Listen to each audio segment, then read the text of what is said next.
If we stop communicating, relationships die. They slowly fade away like a candle running out of air. We stop looking at each other, stop listening to each other, and without realizing it, one day there are no more words, only silence. A silence that weighs on you and hurts. Because when communication stops, what follows is distance, aggression, anger, and confusion. Lucia and Daniel had been together for years. They loved each other, but like everyone else, they had moments of misunderstanding. Small arguments that over time started to grow. One day, after a pointless fight, they stopped talking to each other. Pride took the place of words. Silence became routine.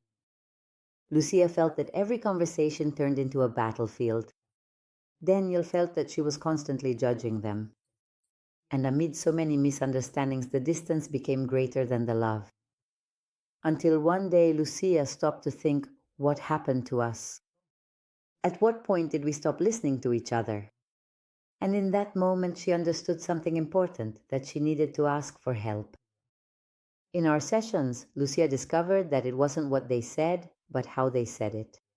And that's when we began to work on making a change. Lucia discovered 3 keys that transformed the way she communicated. And those 3 keys completely changed the way she related to Daniel and to everyone else. First, speak without judgment, from your own perspective.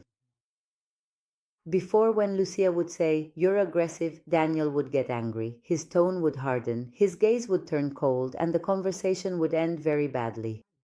So she tried something different. She said to him, "When you talk to me that way, it hurts me. I feel hurt." And the reaction was different. Daniel didn't get defensive, he didn't feel attacked, and he listened to her. Because when we speak from what we feel, without judging the other person, the other can connect with their empathy, and that changes everything. It's not the same to say you're hurtful as it is to say, "It hurts me when I hear that from you." Judgment creates distance. Vulnerability creates connection. The second key that she learned, was to take responsibility. Lucia discovered that you have to take responsibility. When something hurt her, she would say, "I felt hurt when you said that," instead of saying, "You hurt me." And when Daniel understood that he also needed to take responsibility, something changed in him. He no longer denied things. He didn't say, "I didn't do that." He started to say, "Maybe I didn't realize it, but if it hurt you, I'm sorry." And there, for the first time in a long time, they were able to talk without fighting. Because when no one takes responsibility, communication breaks down. Because when both take responsibility for their part, the conversation opens up. The third key was understanding that we are all different. This key was perhaps the deepest one. Lucia understood that not everyone feels the same way. What was serious to her could seem trivial to Daniel. And that doesn't mean one is right and the other isn't. It means that when someone has a different frame of reference, they think and see the world differently. We come from different backgrounds, different beliefs, different convictions, and that makes us see the world in opposite ways.